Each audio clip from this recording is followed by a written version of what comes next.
Everyone, I'm Bernard Schwartz, the director of the Unterberg Poetry Center, and it's my privilege to welcome you to tonight's conversation between Chinua Achebe and K. Anthony Appiah. Tonight's sold-out event is also being webcast live to colleges and universities around the country, and I'd like to welcome that audience as well. The dissemination of Poetry Center programming, both live readings like this one and those from our archive, is made possible in part by a generous grant from the Frank Foundation.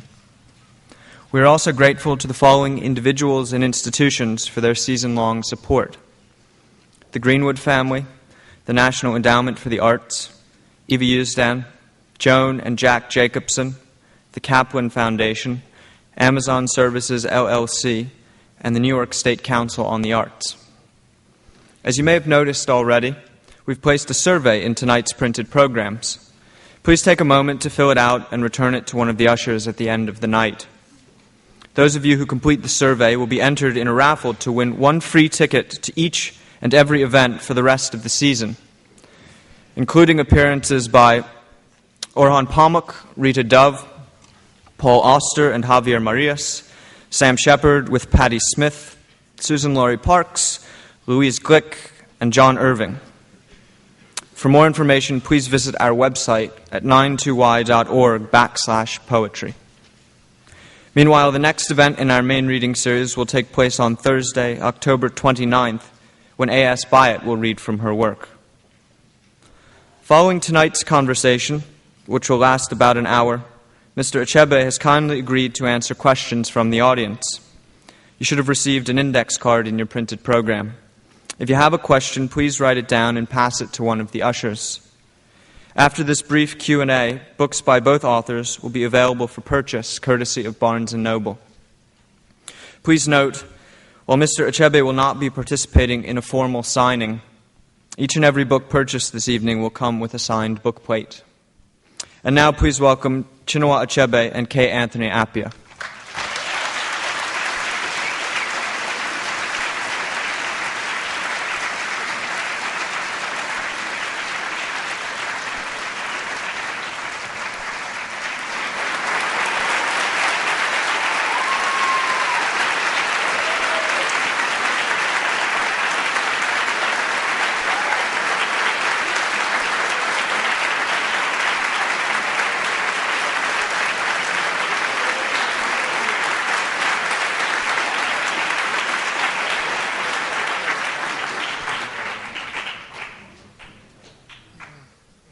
Thank you.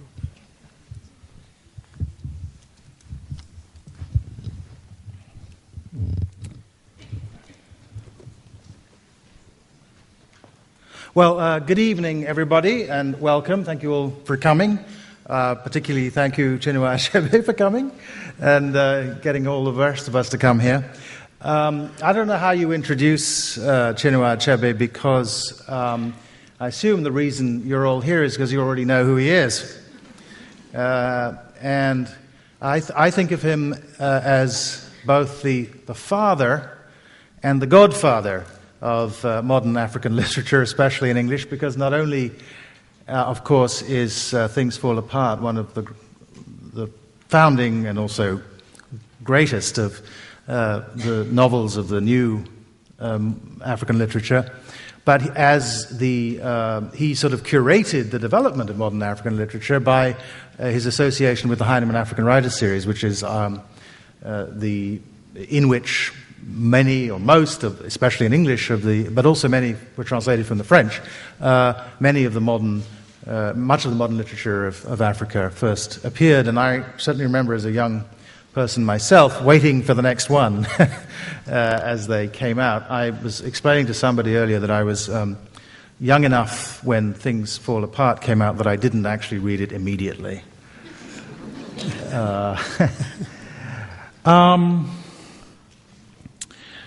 So here he is, and I would like to begin by reminding you that, that's him, not you, that the first time I think we talked about African literature was in 1982 in Cambridge, as you may recall.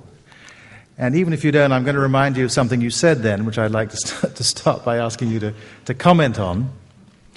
And we were talking about sort of your sense of who you were in relation to writing, and you said, I'm an Igbo writer because this is my basic culture, Nigerian, African, and a writer. No, black first, then a writer.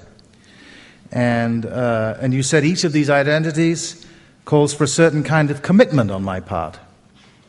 I must see what it is to be black, and this means being sufficiently intelligent to know how the world is moving and how the black people fare in the world. That's what it means to be black. Or an African, the same.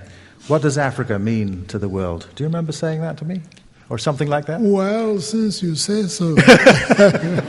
Well, since yes. I mean, you say you talk first, when you were asked this question, the first thing you said was, I'm an Igbo writer. So let's talk a little bit about what that means, your basic culture.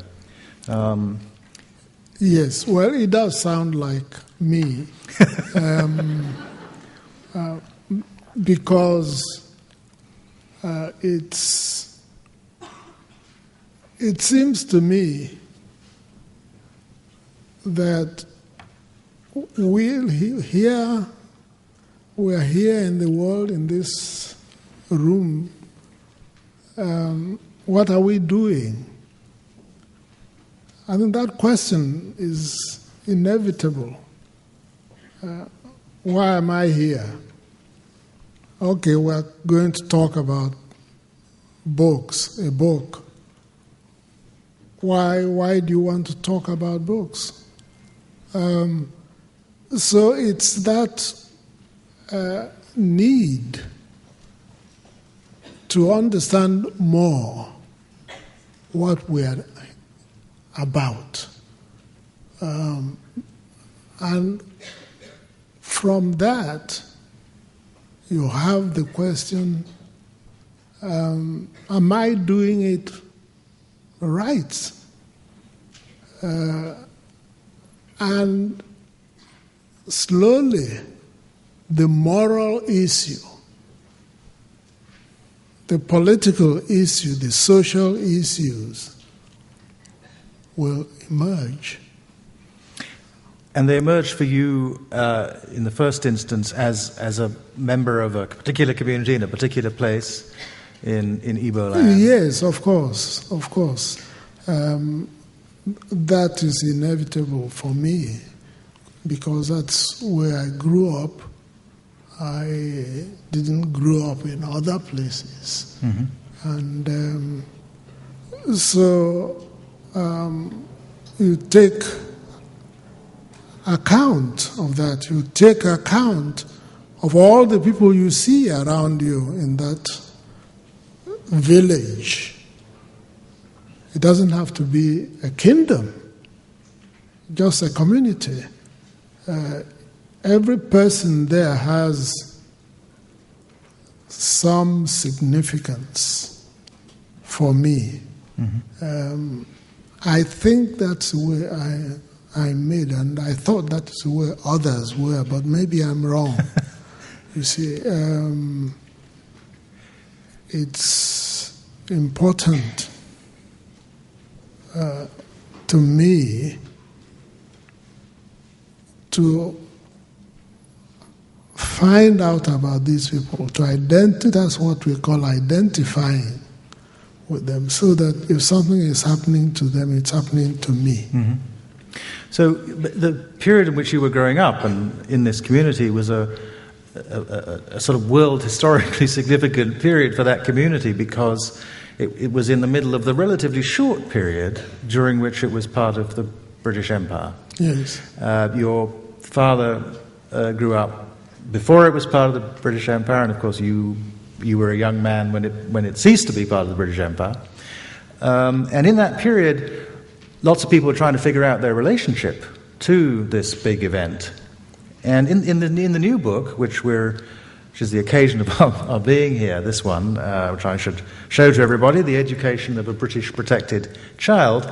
In this new book, you talk about two men in your background, your father and his uncle, who offered kind of different responses to this new reality. Would you like to just talk a little bit about that, talk about your dad and how he dealt with this situation, and then your great uncle Udo, who had a different way of dealing with the new reality.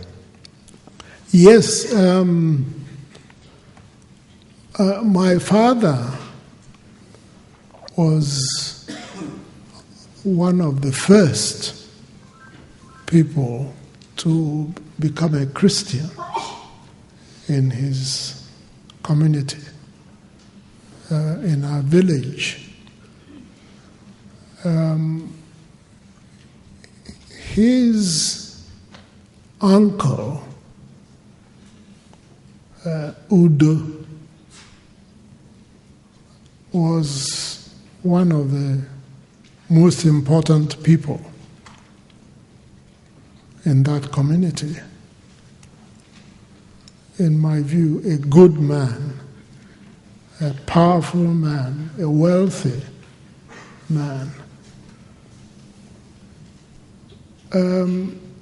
The story is very complicated because there are so many things going on. The most recent big event, perhaps, was the arrival of white missionaries. And so my father, for reasons best known to him, decided to embrace this new thing. New was such a powerful word at the turn of the 20th century. My father joined up. They were told that this new faith was the way to salvation. And my father accepted this. It was not everybody in his generation did the same. Many did, or some. And those who joined the Christian faith believed that they had got the right answer to the problems of the world.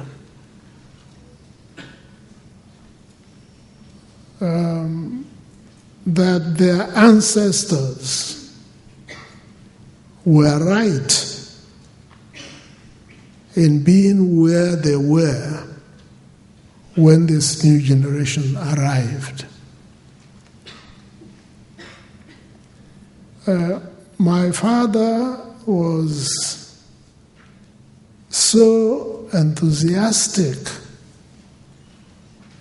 about the new faith and what it claimed that he named his first son Okuafo, new word. That was his baptismal name. Well, the first one would be the European, Frank. Then the second one was Okuafo. So you could see where my father was coming from. He was a very successful person. He was an evangelist for 35 years and retired with a pension of,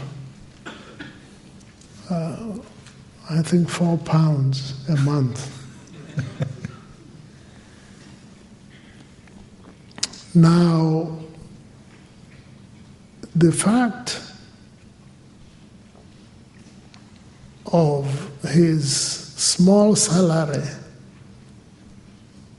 must not mislead you, because there were very few people who could command for £4, £1 a day. Anyway, my father joined the church. His uncle, who I suppose would be my great uncle, I'm not sure how that thing works. His uncle was a different person, different kind of person. It happened that he had received the missionaries when they first arrived in our village. And because he was a prosperous man, perhaps with a lot of room, the missionaries went there to seek help and support, and generally to persuade these people to come over. Udo accepted my great uncle. And then, as the story goes, in my village, one day Udo said to them, I think I've had enough from you. You know, the singing is that's not the kind of thing we expect in the home of someone who is alive, who is still alive. So I suggest you move down to the public square, and anybody who wants to hear you would follow you there, but not in my house. But my father by then was already far gone in Christianity. And the interesting thing for me was that his uncle, powerful as he was, did not attempt to prevent his nephew, my father, from following or singing even with these people. My father, of course, the energy of youth went too far, or almost went too far, because of Udo's support. You know, okay, if you like them, go along. So my father thought that meant he could convert his uncle. So he made the effort, and Udo immediately shut him down.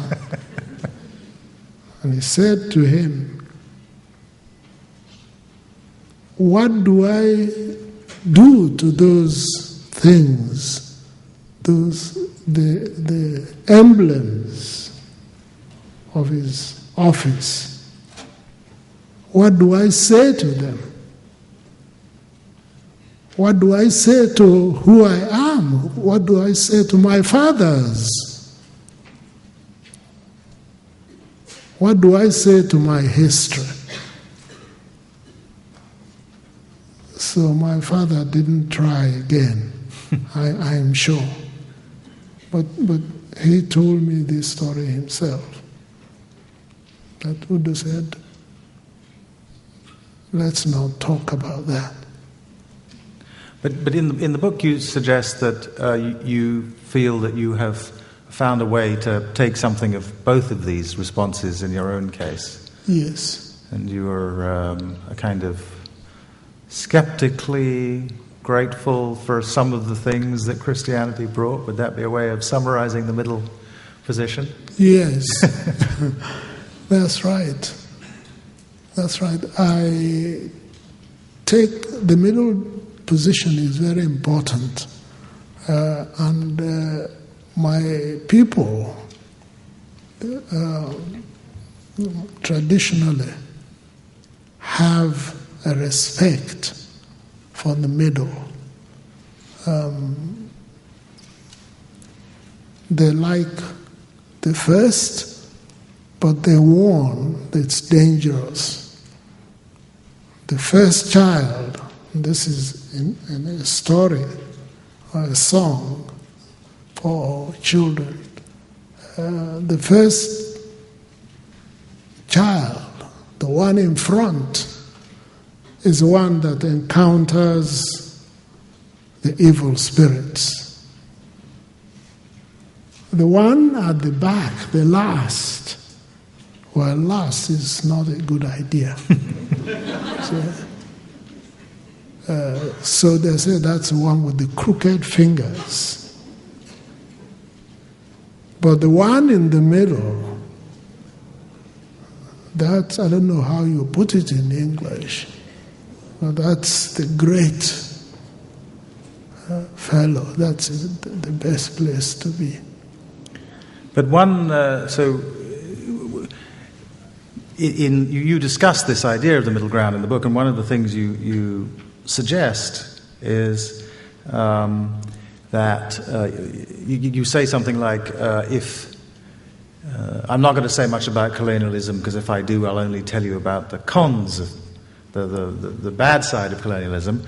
But in fact, that's not true, is it? I mean, you tell a middle ground Igbo story about colonialism, in which there are things that are clearly bad about it, but also that some of the things that came with it were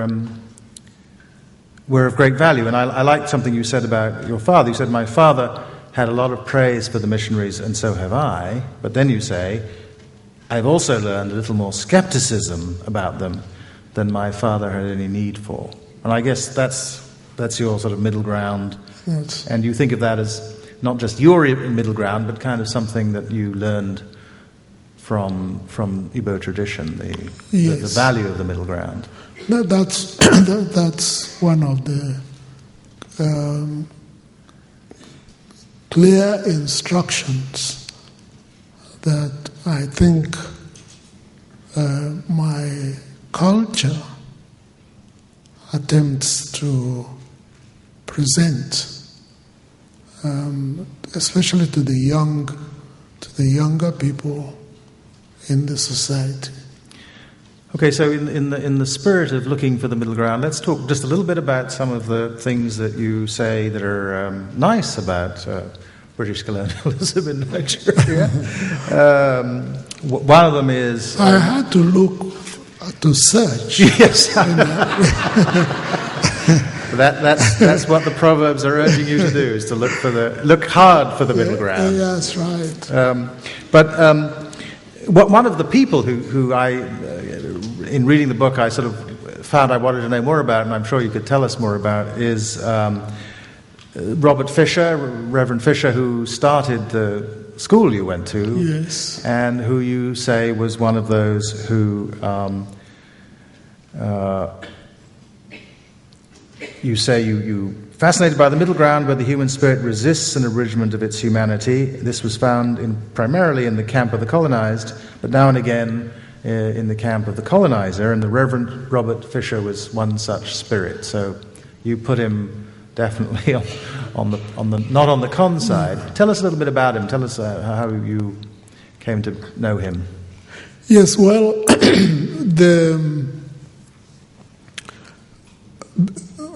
growing up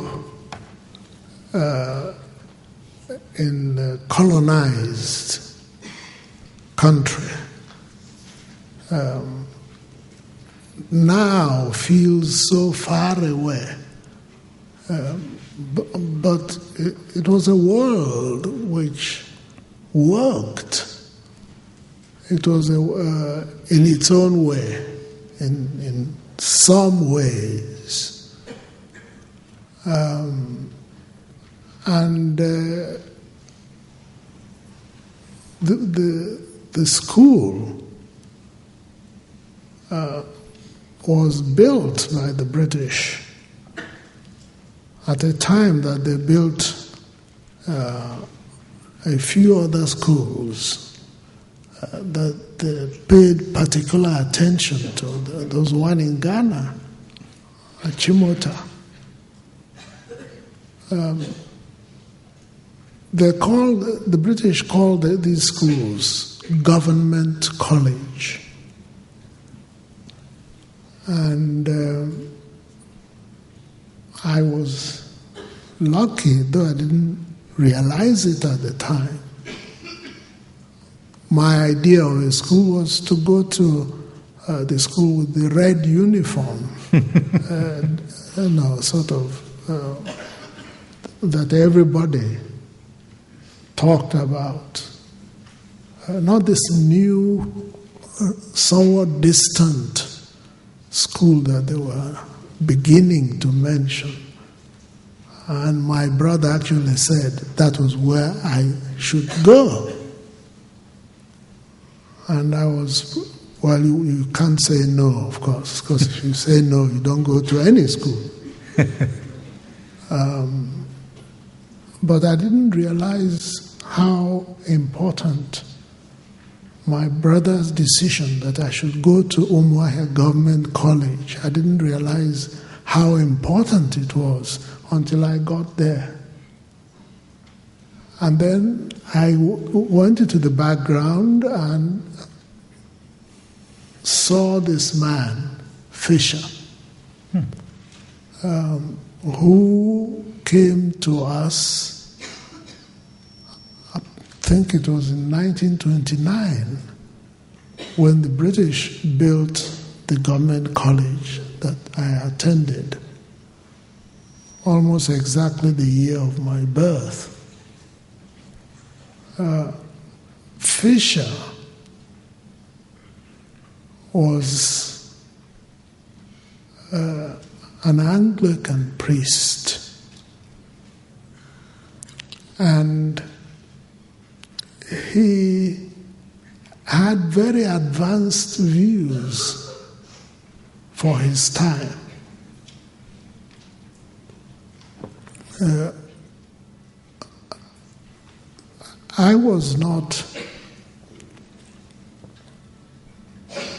I did not meet him.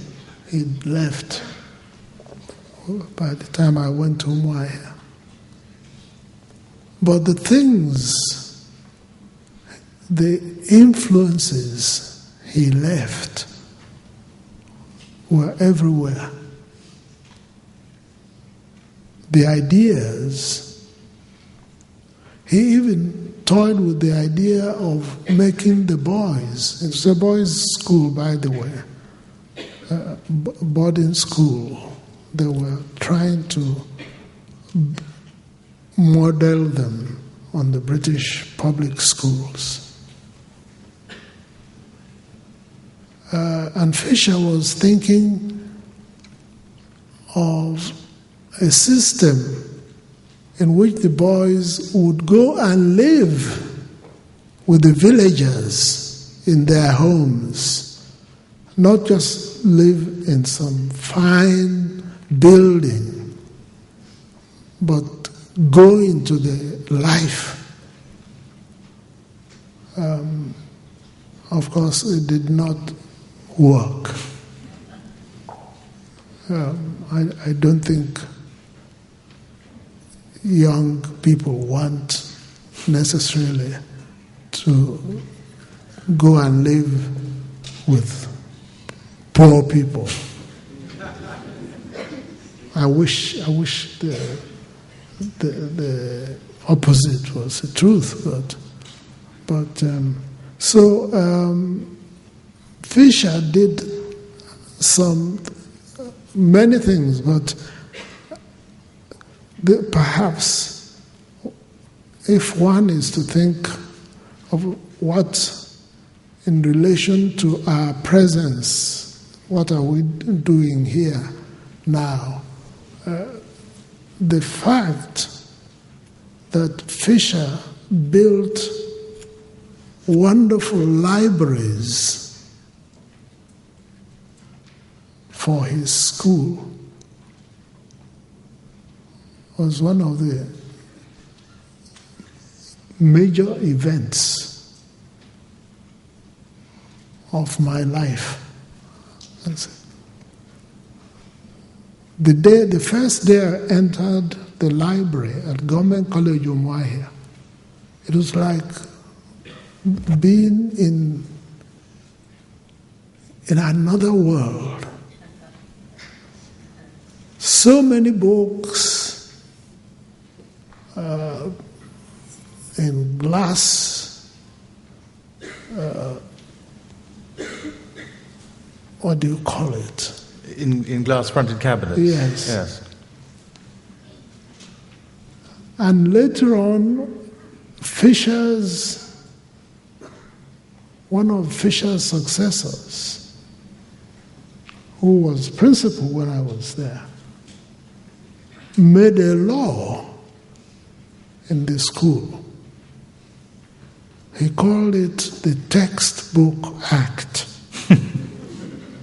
And the Textbook Act said that you must not touch a textbook, I think 3 days in the week after classes.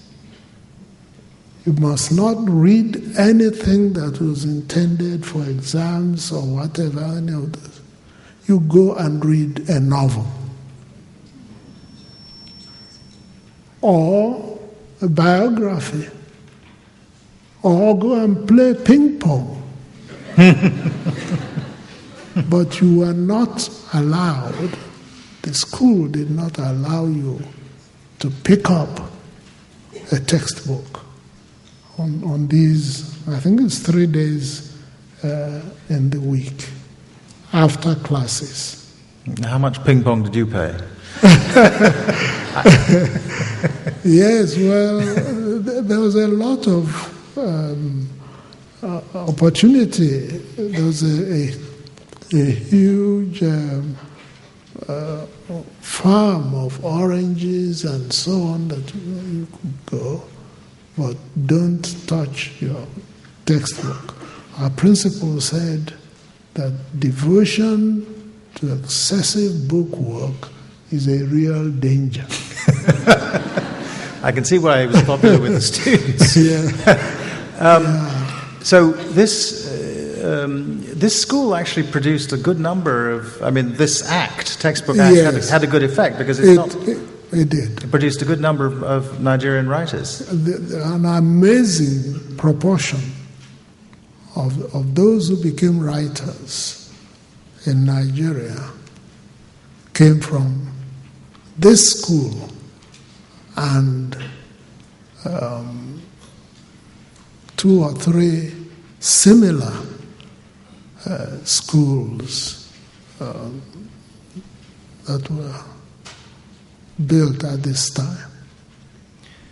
Let's switch then. We're in the spirit of the middle ground. Let's switch now to talking to one of the great critics of colonialism, whom you have an essay about in this book, namely Nnamdi Azikiwe, the first president of Nigeria.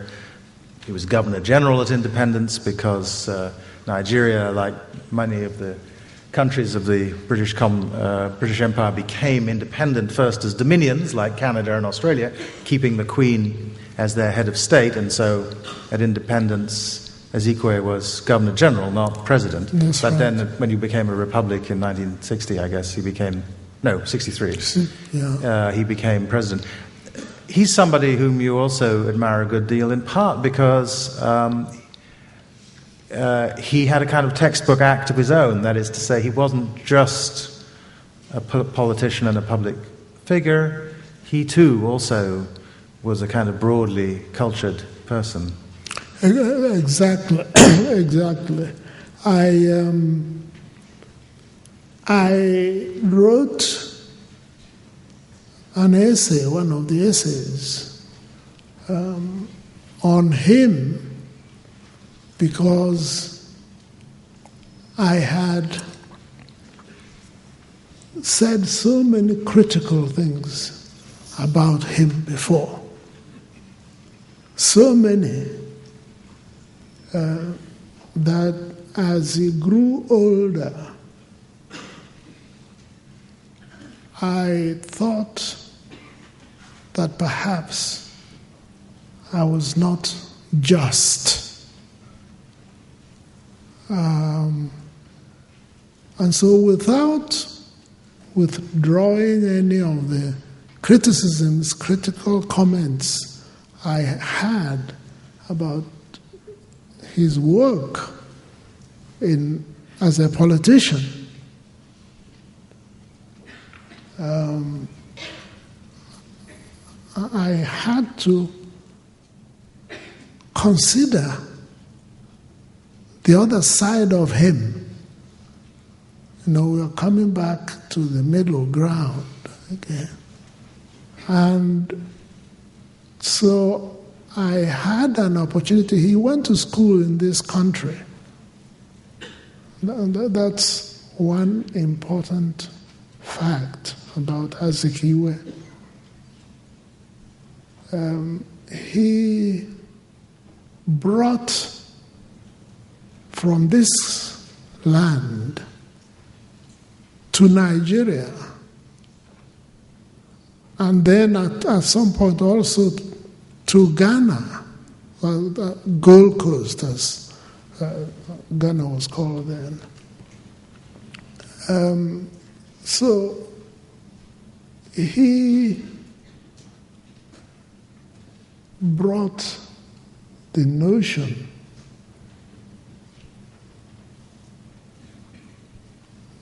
to spread education, to make education available to everybody. And I think some of that notion came from his contact with the United States. When he got back to Nigeria after his studies here, there were newspapers already. There were people who were well educated enough to publish newspapers.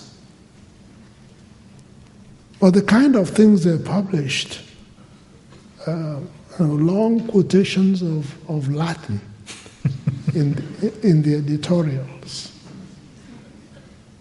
was very different from what Azikiwe brought. The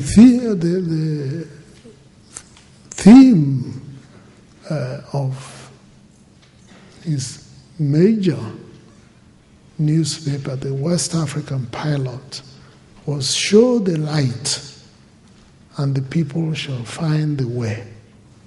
Very simple. And it caught,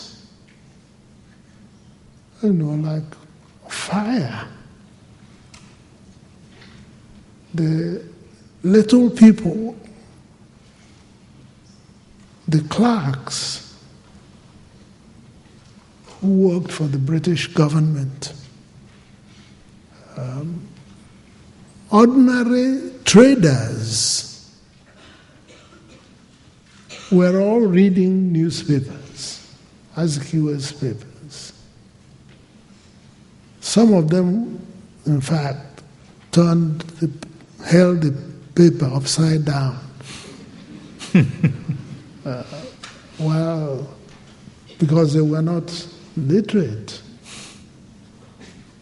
But they wanted to hear, what did Azikiwe say today And they will say, he said this, he said that, he said the other. And not much of it was very good about the British. No.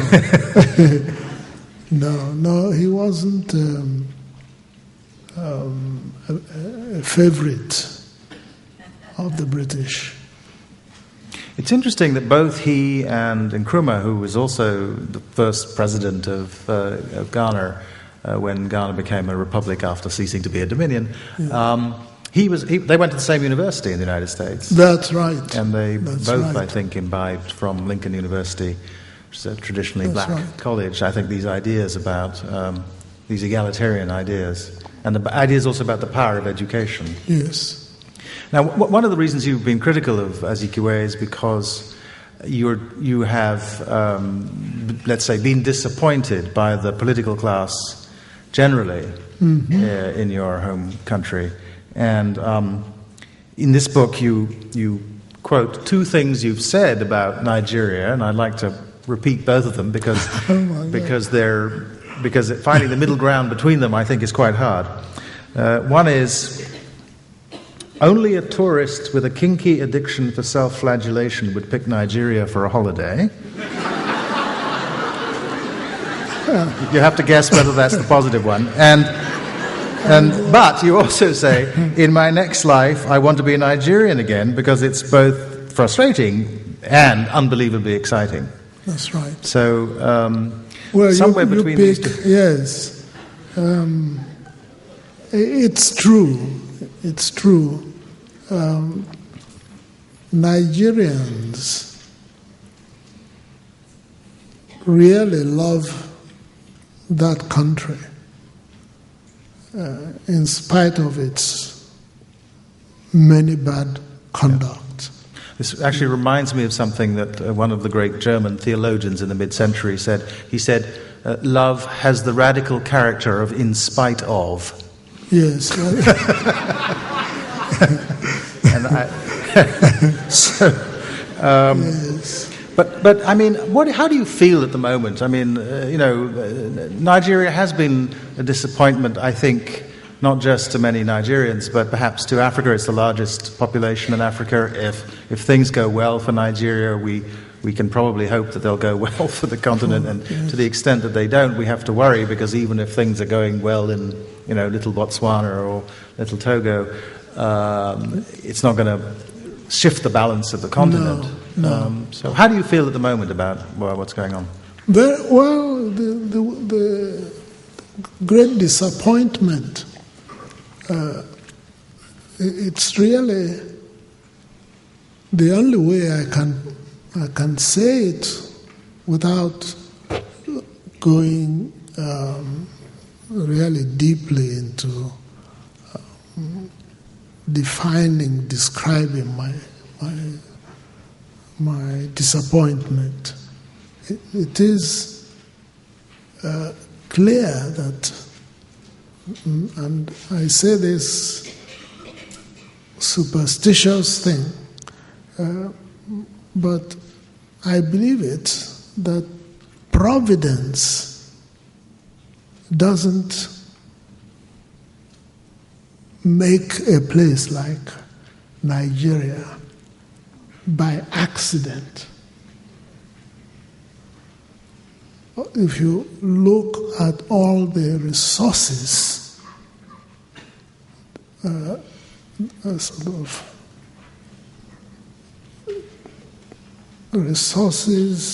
material, spiritual, human, art even.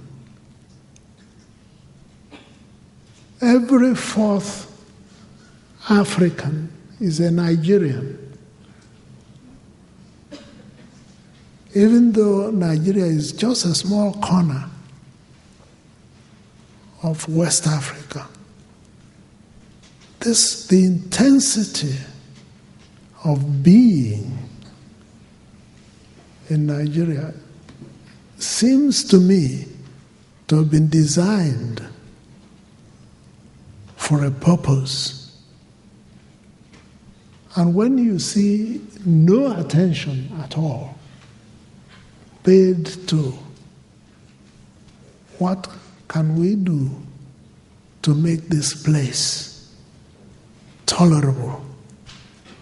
If you see that, you can't help wanting to be, really being angry, to use a strong language in talking about it. One of the things you say in the book is that there's been a real failure of not just political leadership but intellectual leadership, and you talk about the fact that you went to the first university college in Ibadan, which was the first sort of tertiary, yes, modern tertiary educational institution, and of course now there are many colleges and universities in Nigeria, both public and now private, run by churches and so on. And yet you say there isn't really any kind of thoughtful leadership, that nobody's come out of these institutions to help deal with Nigeria's problems. Do you think that's...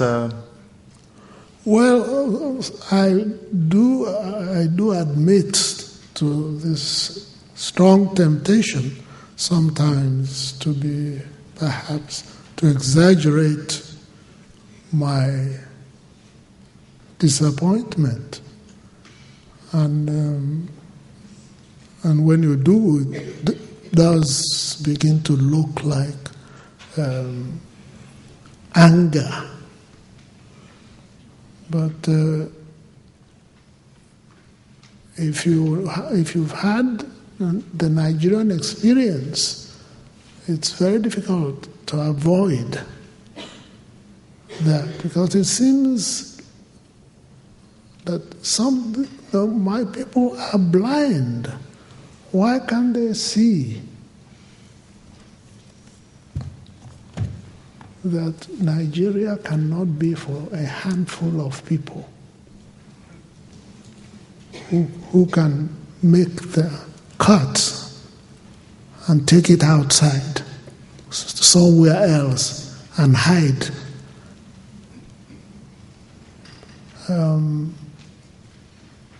So I don't know quite how to apologize. And the relationship I've had with Nigeria has been very extraordinary. It's love-hate, really. And I don't do it to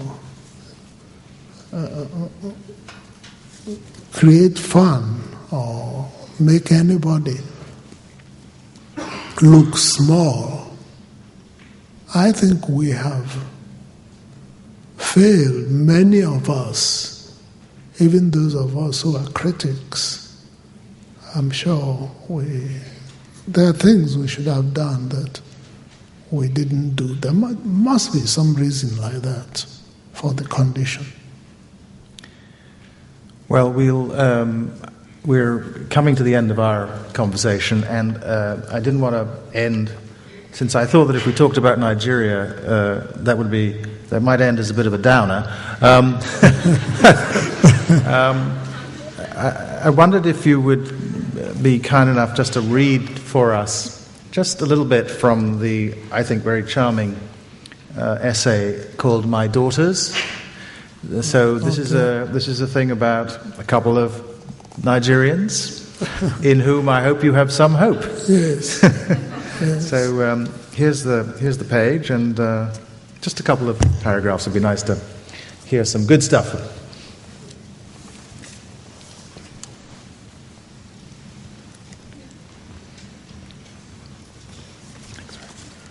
Yes, we don't ask people, how many children do you have in my country? It's supposed to be not right. They would tell you, well, my children are not cows and goats.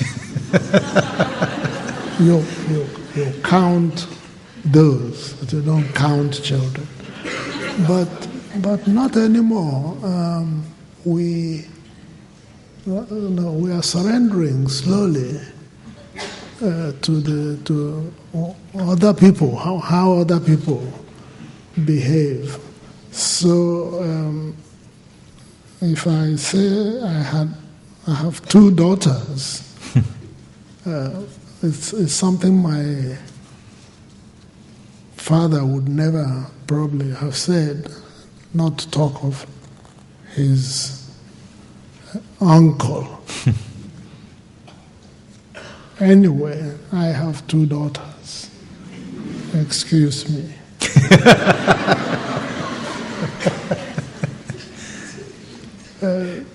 The first one is Chinelo. All right, I'll just say a few words about her. With Chinelo, I learned that parents must not assume that all they had to do for books was to find the smartest department store and pick up the most attractive looking book in stock. Our complacency was well and truly rebuked by the poison we now saw wrapped and taken home to our little girl. I learned that if I wanted a safe book for my child, I should at least read it through, and at best, write it yourself.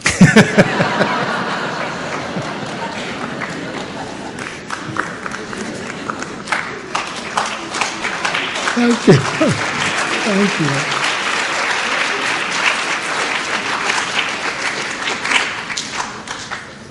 Our second daughter, Wando, gave us a variation on Chinelo's theme 8 years later. The year was 1972, and the place, Amherst, Massachusetts, where I had retreated with my family after the catastrophic Biafran Civil War. I had been invited to teach at the university, and my wife had decided to complete her graduate studies. We enrolled our 3 older children in various Amherst schools, and Wando, who was 2.5, we enrolled in a nursery school. And she thoroughly hated it. At first we thought it was a passing problem for a child who'd never left home before. But it was more than that. Every morning, as I dropped her off, she would cry with such intensity, I would keep hearing her in my head all the 3 miles back. And in the afternoon, when I went back for her, she would seem so desolate. Apparently, she would have said not a single word to anybody throughout the day. As I had the task of driving her to this school every morning, I began to dread mornings as much as she did. But in the end, we struck a bargain that solved the problem. I had to tell Wando a story all the way to school if she promised not to cry when I dropped her off. Very soon, she added another story all the way back.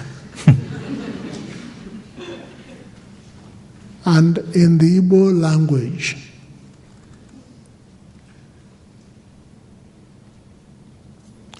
The agreement, needless to say, taxed my repertoire of known and forged stories to the utmost. But it worked. Wando was no longer crying. By the year's end, she had become such a success in her school that many of her little American schoolmates had begun to call their school Wando Heaven instead of its proper name, Wonder Heaven.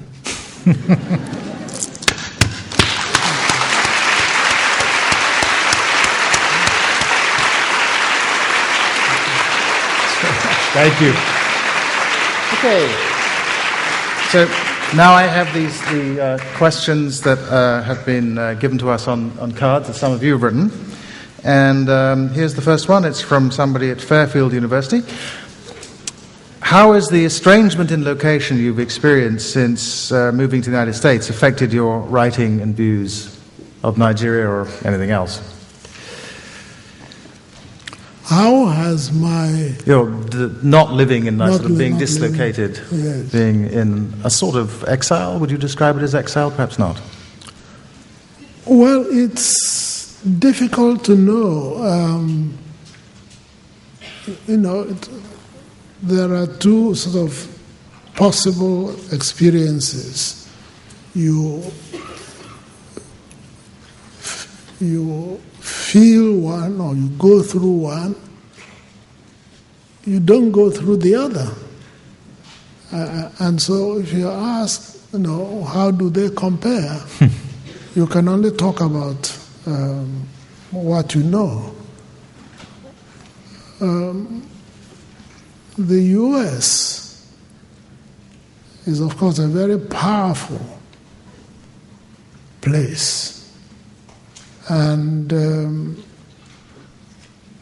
its possibilities for influencing other people and making other people, in fact, do what the U.S. does is very strong. And so I do know that you have to put up a fight. For instance, talking about my daughters, about my children generally, we had to put up a fight about their teachers saying to them, what's that thing you are talking? They're speaking to each other in our language, and the teacher says, we don't want to hear that here. And I know we put up a fight because we don't happen to believe that two languages would kill a child.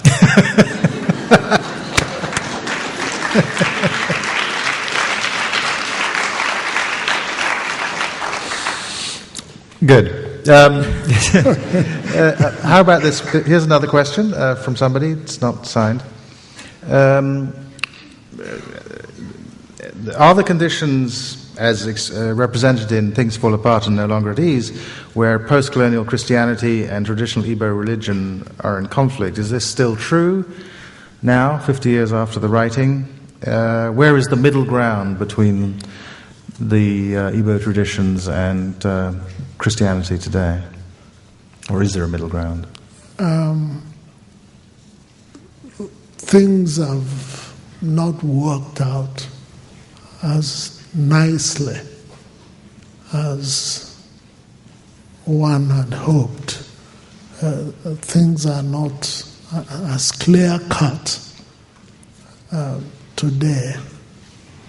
And one of the worries for me personally, when you talk about religion in Africa, or let's say West Africa or Nigeria, is the excessive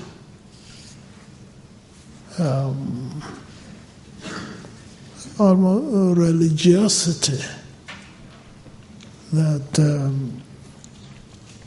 seems to take the place, to have taken the place of the more moderate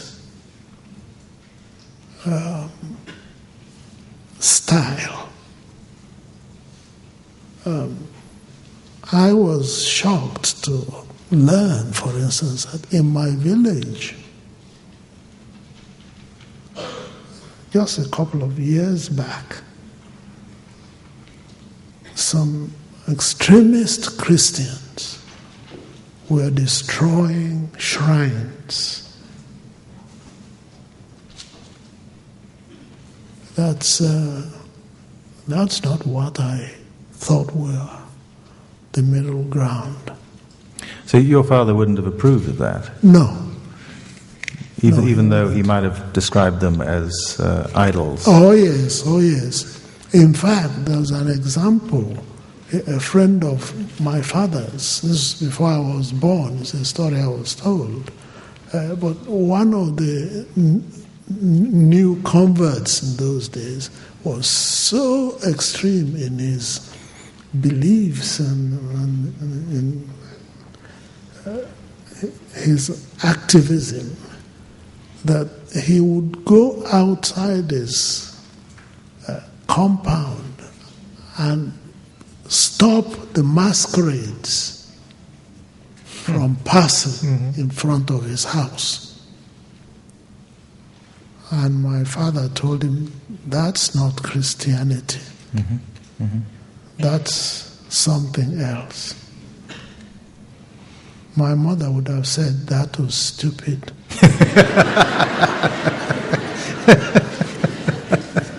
I'm with your parents on that one. Here's another question. I get my pre-colonial and colonial era Nigerian history from your books. What advice do you have for an aspiring writer who wants to capture similarly the essence of modern Nigeria?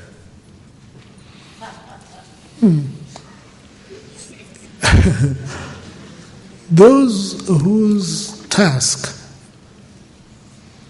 is to capture the essence of modern Nigeria would know how to do it. Yes. So the gift comes with the vocation. Yes.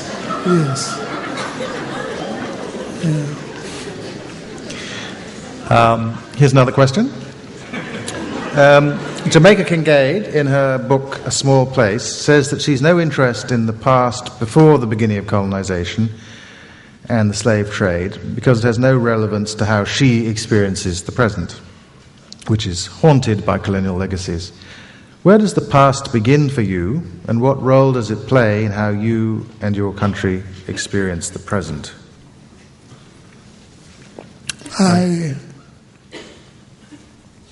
The past starts for me a long way back. It's true that I don't know as much about it as it deserves. But I certainly don't want to draw a line surrounding, what is convenient, because what we don't know about the past, we should try and find out. If it's not available to us, then there's really nothing you can do about it. You do mention in this book that you think we need to continue to reflect in Africa as well as in the diaspora on the question of slavery and what happened in slavery, yes, and the kind of allocation of responsibilities. Yes. And you've written about that from time to time in essays.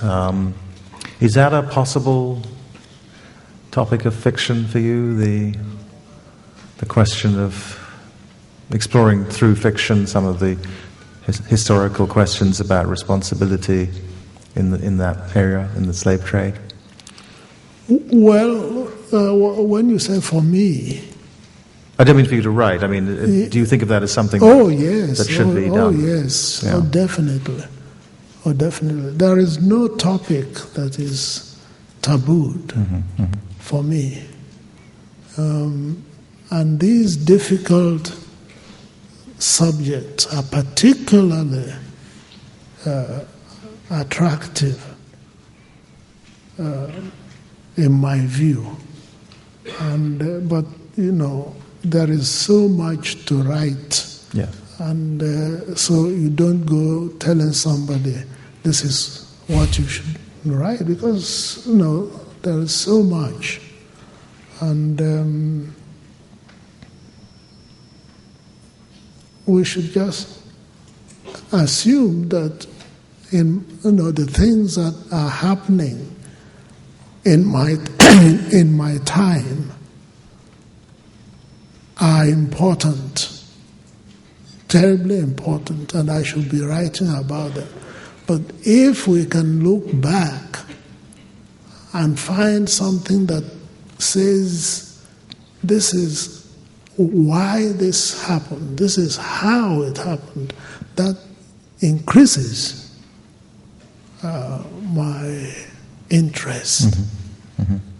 You have this famous proverb that you quoted about finding when the rain began to beat us. That's right. And you think that's a kind of essential part of dealing with the present, is understanding how we got to where we are. Yes. By the way, do you know that proverb? If you don't know where the rain began to beat you, you are not likely to know where you dried your body.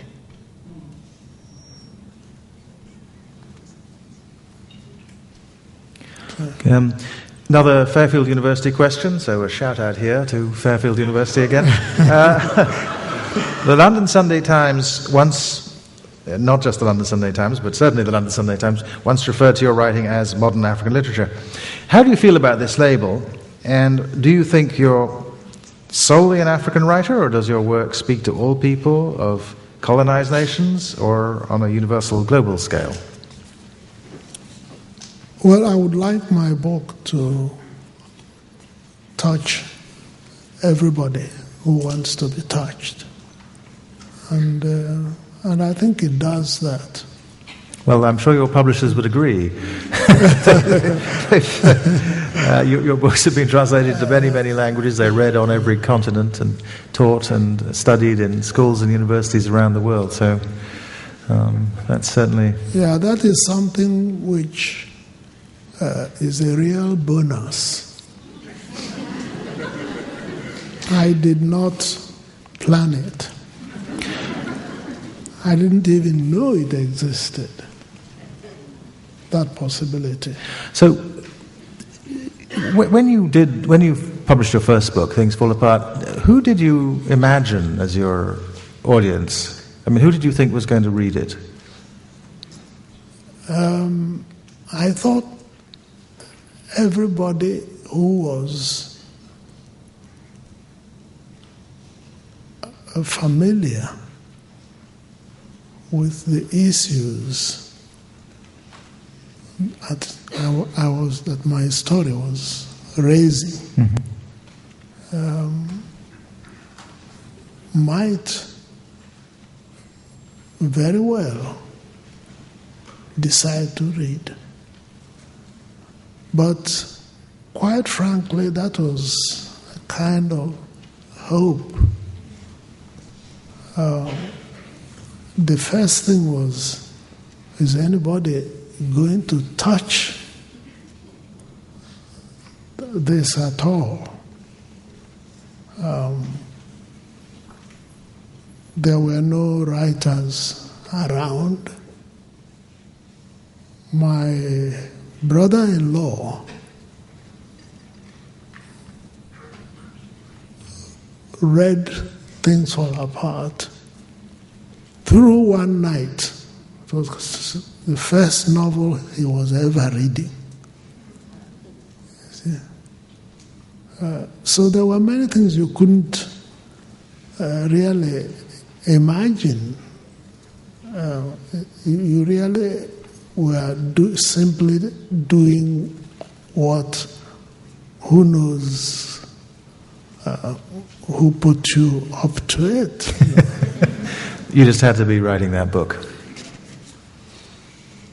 And so when, say, if somebody in India read it and thought, this helps me to think about the human situation, helps me to think about our experience of colonialism, that wasn't a surprise to you that could happen?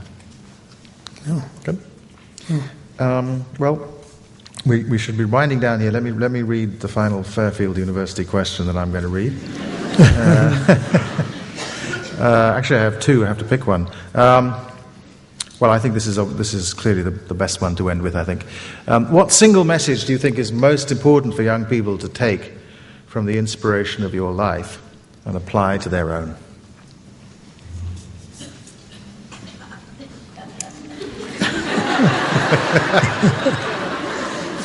Come on, the people of Fairfield University are waiting.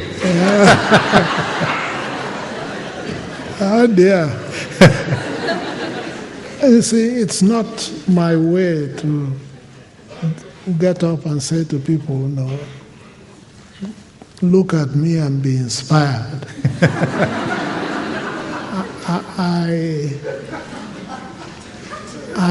I really think your inspiration is in you. I may not be totally right here. You can be encouraged. Your work may be intensified by seeing how someone else does it. But if that happens, you pick that up. It's not for the person who's doing the inspiring to go around and say, look at me, because I'm going to inspire you. It's so important to me that this is, what we're talking about is in our spirit, and that everybody has it, one variety or another. And I don't go beyond that. In the book you quote an American, I think in Kenya, who said at the time of the death of Martin Luther King, I was ashamed of being American until I remembered that Martin Luther King was an American also. Then I was proud. And I think a lot of Nigerians must be saying to themselves from time to time, I'm ashamed of being Nigerian until I remember that Chinua Achebe is a Nigerian also. Thank you very much.